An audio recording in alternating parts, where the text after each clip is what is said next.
Hi, welcome to Fearless Heart and Mind. I'm your host, Nora Oliver. Today we have a special guest, Haven Prescott Jr.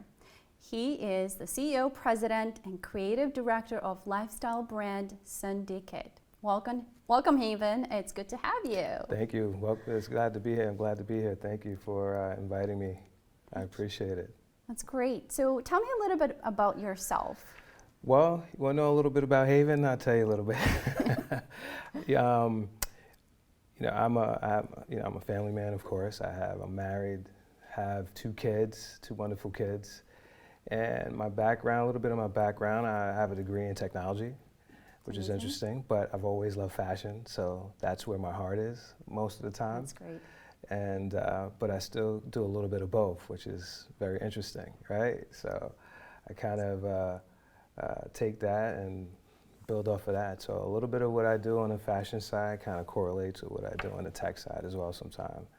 You know, come from a Caribbean family from Trinidad in the West Indies, so that's a little bit about me. That's awesome. Well, thank you for sharing that. Yeah.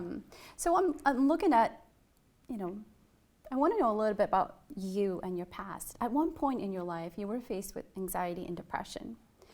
Can you tell me a little bit more about that? Yeah, I'll definitely tell you a little bit about that. Sometime when you're younger and you're in school and you have to deal with certain things in school, you deal with bullies, you deal with so many different things, and it could be because of whatever, right? Sometimes kids are not the nicest when you're in school. And just growing up, that's how it was a little bit, So you go to school, you have those anxieties, and then you have the other anxieties of life as you get older that you have to deal with. So I had to deal with that quite a bit. Had to deal with, some parts of, a little bit of depression and things like that. And it's never easy, right, at the end of the day, but you have to put things in your life to kind of circumvent and remove those things from your life. So that's the negative events, right? And thoughts and people, and it makes sense, right? Yeah. Those are never easy to deal with, especially if you're a kid. You're going through, some of the schoolmates who are picking on you or aren't talking nicely towards you. Right. That can be very difficult. Would you say that at that point you were, finding ways on your own how to cope with anxiety, depression, or would you say, like, what did you end up doing? What helped you? So what really helped me, and it also got me in a little bit of trouble in class at times, is I had the capability of drawing. So I utilized that, and I would draw the teacher, the classroom. That helped kept me, to keep me calm and, kept me moving, right? So I wouldn't think about the negatives of that entire situation at the time. So that's what helped me a lot of the times to kind of remove myself from the anxiety or the depression. And that actually moved me into what I currently do today. Oh, wow, which is obviously... Yeah, so, I'm the owner of a brand, one of the founders. I'm the founder and CEO of a brand called Syndicate. It's a lifestyle brand. We work with so many different brands, like we've worked with Gucci, we've been in talks with like Puma and so many other different brands, Glenlivet and other companies we've done capsule collections for. So just taking that from my childhood and really removing the negatives out helped me to kind of catapult myself forward. And then it gave me the mindset where I didn't care what anyone else thought at that point or how I felt. So it made me feel better about myself just using art and music, really. I love music, so that kind of, both of those kind of helped me to kind of push myself forward. That's amazing. So you were bullied. You weren't in a good state of mind. Like mentally, it was affecting you a bit, right? Making you sad, obviously. And so you decided on your own, let me find ways to help myself. Yeah. What can I do? Do I go into depression, deeper depression, more anxiety, or do I do something about it and help cope and get away from what's going on in this life? So you chose to draw. I mean, nobody said to you, right? This was fully on your own. Let me draw anything. Yeah. And I think that's amazing. I mean, this is something that could be very different for each person. Right? What may work for me dealing with anxiety and depression may be very different for you and others. So I think that's very creative that you came up with Yeah. with that on your own. Yeah, you know, and to echo what you just said, you know, my mom always said, you know, everyone's math is different.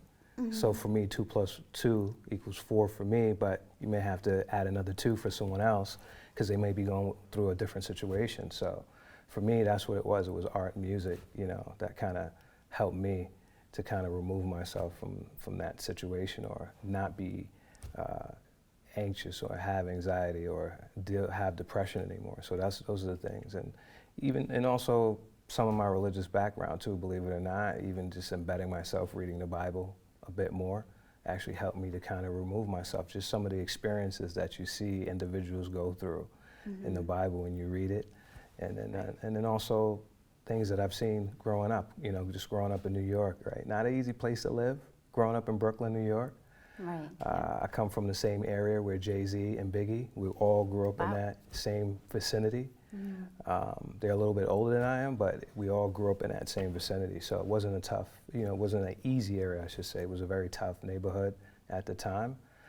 So those are a lot of the things that, you know, walking to and from school, you have to be afraid. You got to watch yourself all the time. And those are some of the things that builds up those type of anxieties. But like I said, just moving back to the art and music, that kind of helped me to take away the negative aspects of what life brings you sometime and kind of put myself in my own little world, so, you know, if that makes sense. And believe it or not, the closets where I live were huge. So I would go in the closet, close the door, and that's where I had a peace of mind. Oh, wow. I think that's amazing. It helped you. It doesn't matter what it is that you do sometimes, as long as it's bringing positive in your life. So in other words, what I heard was, even though you had difficulties sometimes in your life in the past, it shaped you. It helped you grow a lot faster and mature faster and learn different ways to cope with difficult situations. So it sounds like, you know, you were, you know, on your own, able to motivate yourself and look at the best in the future and really say, you know what, this is not what's going to take over me. I'm going to overcome this. And with that, you made a big change. And look at you now, right? Yeah. Successful man, Yeah. businessman. So, real quick question. Sure. What did you end up doing with all the drawings? I mean, did you do anything with it? I had like a catalog, and I tell you, we moved out of New York to New Jersey, and believe it or not, someone took a lot of those drawings at that time. No. Don't know who, don't know if it was a family member. Some showed back up and some didn't. I still have them there at my dad's house in New Jersey, a lot of them. Even some of my artwork, I went to Mahalia Jackson Middle School in New York City, and some of my art even resides in that school. I think they just recently did a renovation from when I heard, and they just removed it. So. And this is going back some years, Wow. So some other good things came out of it, right? Yeah. You, not only did it help you with your anxiety, but you also have all those drawings that are, you know, being featured, that were featured at your school. And now if you have, you know, you said you have a few of them, but now when you look at it and you present it to your kids and, you know, share how you started doing that and how it's really affected your life and how it's really turned things around for you. Yeah, actually it does. It helps my son, helps my daughter, and they're both creative as well. You know, and they, you know, you have to let them be aware. You have to let people be aware, right? Because you got to let people know that they're not alone doing this. And sometimes even your kids, you don't know. It could be stressed out from school, you know, or it could be anything, right? You know, something that they're dealing with another pair of theirs or whatever, and they just don't know how to handle it. But, you know, it's just very good to express, and my wife and I are very open with our children, so we kind of help them to appreciate that you don't have to hold those feelings in. And the unfortunate thing, being a male, which I talk to my son quite a bit, is it's taboo to express how you feel. But my mother always told me, I was really close with her, and she always told me before she passed, she said, listen, you always express how you feel, even if you have to cry, because guess what? You're releasing what you have inside. Exactly, you're not holding it deep inside. Not holding it deep inside. Right, Yeah. You're letting it out and you're processing that emotion. Yeah. I think that's amazing. So looking back, or looking at it now, what would you recommend to others struggling with anxiety or depression? Something similar that you went through. Like, Right. what would you recommend that they try? Well, I would first say you always have to assess everything that you got to assess your surroundings. You got to assess everything, right? It's always an assessment. You have to do some type of analysis, right? And at a young age, I don't know what triggered me to do that, but everyone goes through different things, and you got to figure out what works best for you. What do you like to do? And I would say if it's something you like to do, whether it's drawing, you like fashion, like I do, you like music, try to expound on that. You like reading, try to read more. Find books that, pique your interest, right? Or take you away from those depressions or anxiety, and it keeps your mind out. That's how the mind works, right? It's a sponge. So every time we exercise it, we remove something else and put something in. So if we're putting positive things in, it helps us to move forward, right? And that's kind of what I would, put it to the audience, right? I would put to you guys, try to find whatever you like and kind of work on that. Right. Put extra time into it.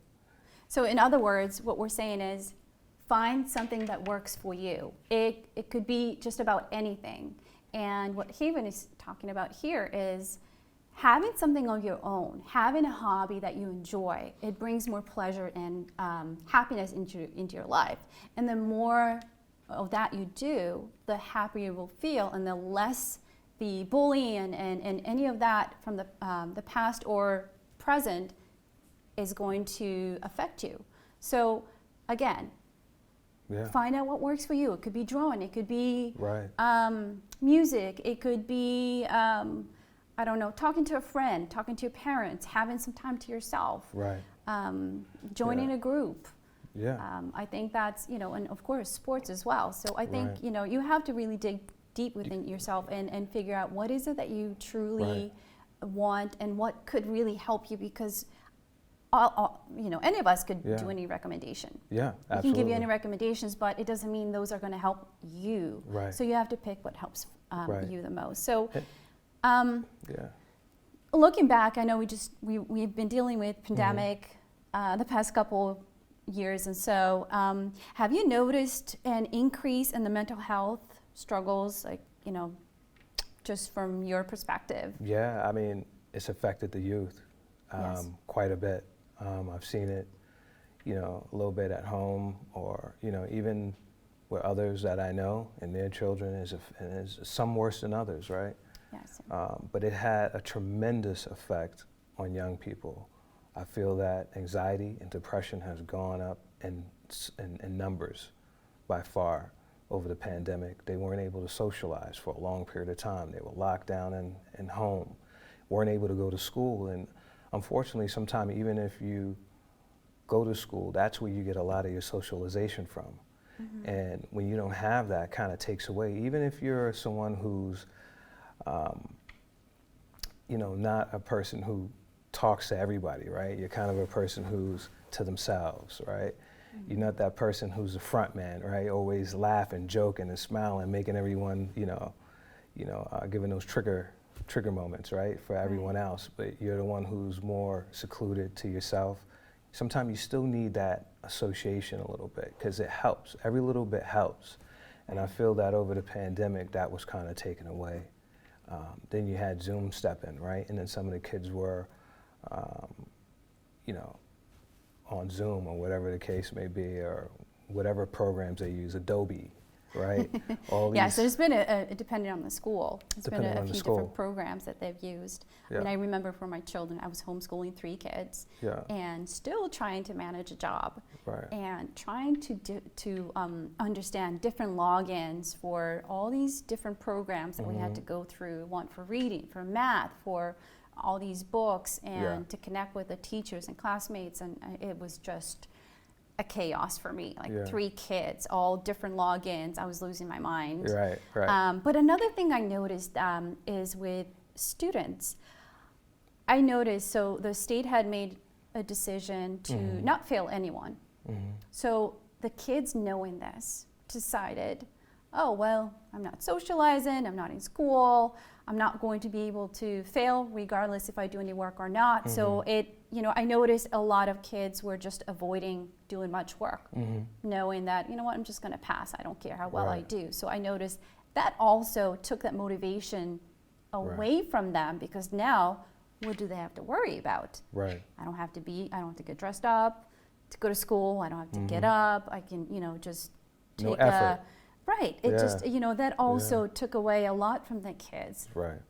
They weren't, there was no pressure of any kind. They just didn't care as much. Right. So that, I noticed that big change. So moving back or looking back at your past experience and all that you've gone through and what you've seen your children go through and what we just went through with pandemic and the depression on the rise. What have you, I know we have something right in front of us, like what can you tell us about what have you done or what are you trying to do to make a change in the anxiety, depression world? Like what? Right, first things first, and just stepping back a little bit, another thing I do would like to recommend to people is even if you do, get yourself engaged in something that you do like or find a hobby, you always want to speak to someone, especially the youth, right? You definitely want to go out and talk to someone. So basically what we did as a brand is this mascot has been sitting here for a while, right? So the team and I were like, hey, what are we going to name it? So we gave it my name. I didn't want to do that. That's not the person I am. Right. I'm not here for. But it's a nice name though. Right. Haven. Yeah. Right? It means a place of peace and tranquility or shelter. Right. And this bear, what it represents, when I designed this bear, I came up with this idea some years ago. I've never even used it. It's been sitting on the shelf for a couple of years. And we finally said, hey, I think it's time to really start releasing this bear. And the reason why it's ripped up, some people are like, oh, it's really edgy, whatever. What does it symbolize? What does it mean? So basically this bear being ripped up, instead of you wearing the scars, the bear wears the scars. Right? So it's somewhat of a comfort bear, but it also lets you know that you're not alone in this. And that's basically what the whole development of the Syndicate Bear Haven is about. Each bear will be numbered so that there's some legacy behind it. You can hand it off to your children. That's amazing. And that's basically what we wanted to do. May Yeah, definitely. I take you can definitely take it out. Yeah, I take a look. think this is a really cool box. Yeah, thank you. And the bear itself is, has a lot of, it symbolizes just unity, people who are dealing with anxiety, depression. So the bear's a little bit ripped up. I see that, yeah. Yeah. Very cool. So that's something that we'll be releasing pretty shortly to the public. And some of the proceeds were given back to an organization that actually deals with trauma, mental health, and depression. So we also just shot a short film, which was amazing to shoot. I had an opportunity to co-produce this short film and also create the music behind it. So that's amazing. Yeah, it must so feel really good to now give something back, help others. Right. Whoever's struggling. Right, and just bring more of awareness. And we have a platform, so we want to use that platform to kind of help and give back and help others to understand what it is to have anxiety or what it is to have depression. Right, or and what that it is they're to not deal alone, with certain right? traumas, right? And that they're exactly there's not many alone. people struggling with the same exact issue. Absolutely. And it's okay. It's a normal. I don't like to call it a problem, but it's a normal emotion to go through. Right. And it's just that it's temporary, and you have to figure out what works for you to get past it and overcome it. So, if you don't mind telling me, how does the bear work? Like what does it do? So people go to your website and they purchase it, and they can go to the website and purchase it, and basically we put a little bit of tech behind it. So it comes with like this little credit card thing. I'm sorry I didn't bring that with us, but basically you can hold that over your phone. It has what's called NFC technology in it, and you can hold it over your phone, and it'll take you to a certain page in a hidden page in the website, and it will tell you what the bear is all about, why we created it, and what can it do. And then also, it'll also give you areas of who you can contact if you're dealing with this. But you can also register the bear on the site. And once you register the bear, there's a bunch of information that will pop up if you're dealing with anxiety or depression. So that's basically what, or any traumas for that matter, right? Right. People go through a lot every day. So we just want to make sure that we use our platform to kind of help and give back in that way. So that's basically what the bear is about. Build a community to let people know they're not alone. They can reach out to us live. We have a live feed that they can reach out to us, and the whole entire team is attached to it. The sales guys, myself, also my cousin who's my business partner, who's the COO of the company. He handles all operations, all the back end stuff. So he's attached to it. All of us are all attached to it. So we all have visibility to see who's sending us messages, who's talking to us, and things like that. And we just got an interview not too long ago by WCVB, the Chronicle, and they aired it a few times, and a lot of people have really taken interest in what we were doing and how this bear is gonna. It's not gonna resolve it, but what it's gonna do is bring awareness that there is help out there. Right, and I think that's great that they have, a phone number, someone to reach out to, depending on what they're going through, what they're facing. Right. So I think, that's a great guidance to have. Right. And they have someone to cuddle with, right? Right, got someone to cuddle with. And I think it's great, whether it's for a child, an adult, it can be passed on from family members to the next, right? Right. And it represents that, it's okay to go through difficulties. So I dealt with this, and this bear helped me, and now I'm going to pass it on to you, so that hopefully it can help you as well. I think it's amazing that you have come up with this product. I think everybody should try it out, and it doesn't hurt. Yeah, and we've developed like an entire capsule collection around this as well. So it's going to be hoodies, T-shirts, hats, and all that other stuff that's actually going to be associated with this.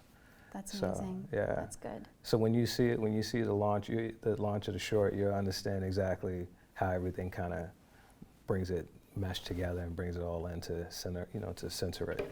Yeah, So it's been great. It's a great project. I really enjoy doing this because it's something from the heart.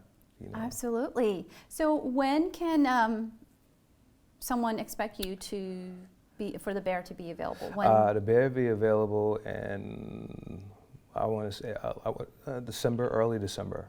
Okay. Early so December. So first or second week of December. Yeah, before that time. Yep. Oh, that's great. It'll so be it could available. Be a great Christmas gift for someone. Yeah, that's what you choose to do, right? Yeah. Well, I don't see why not. I mean, it looks great to me. I love the colors that you came up with, and the bear itself. So I think that's great. So what is your website so that whoever's watching this, they can, if you guys want to go to the available? website or the Instagram, you can reach us at www.syn-di-cate.com, or you can reach us at our handle at Instagram, which is at syn.di.cate,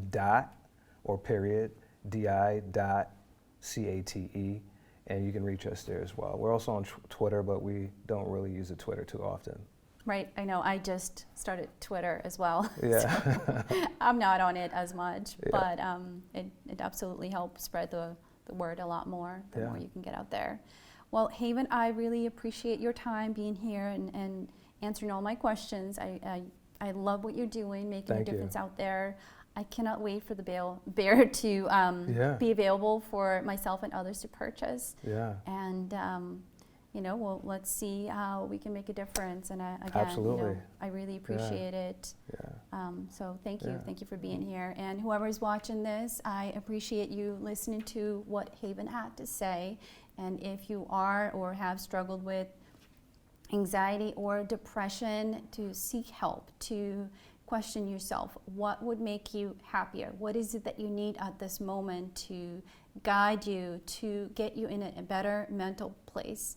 And just go for it. Do not wait. Every moment that you spend waiting and not making a difference, you're wasting that time of your life where you could be making a difference, because I'm going to tell you from personal experience as well that you can absolutely make a change for yourself. You just have to have that will. You have to tell yourself that I want to be happier. I want to make a change in my life. And the moment you do that, that moment you're going to start making that change and feel better. So thank you for watching Fearless Heart and Mind. I'm Nora Oliver, your host. We'll see you next time.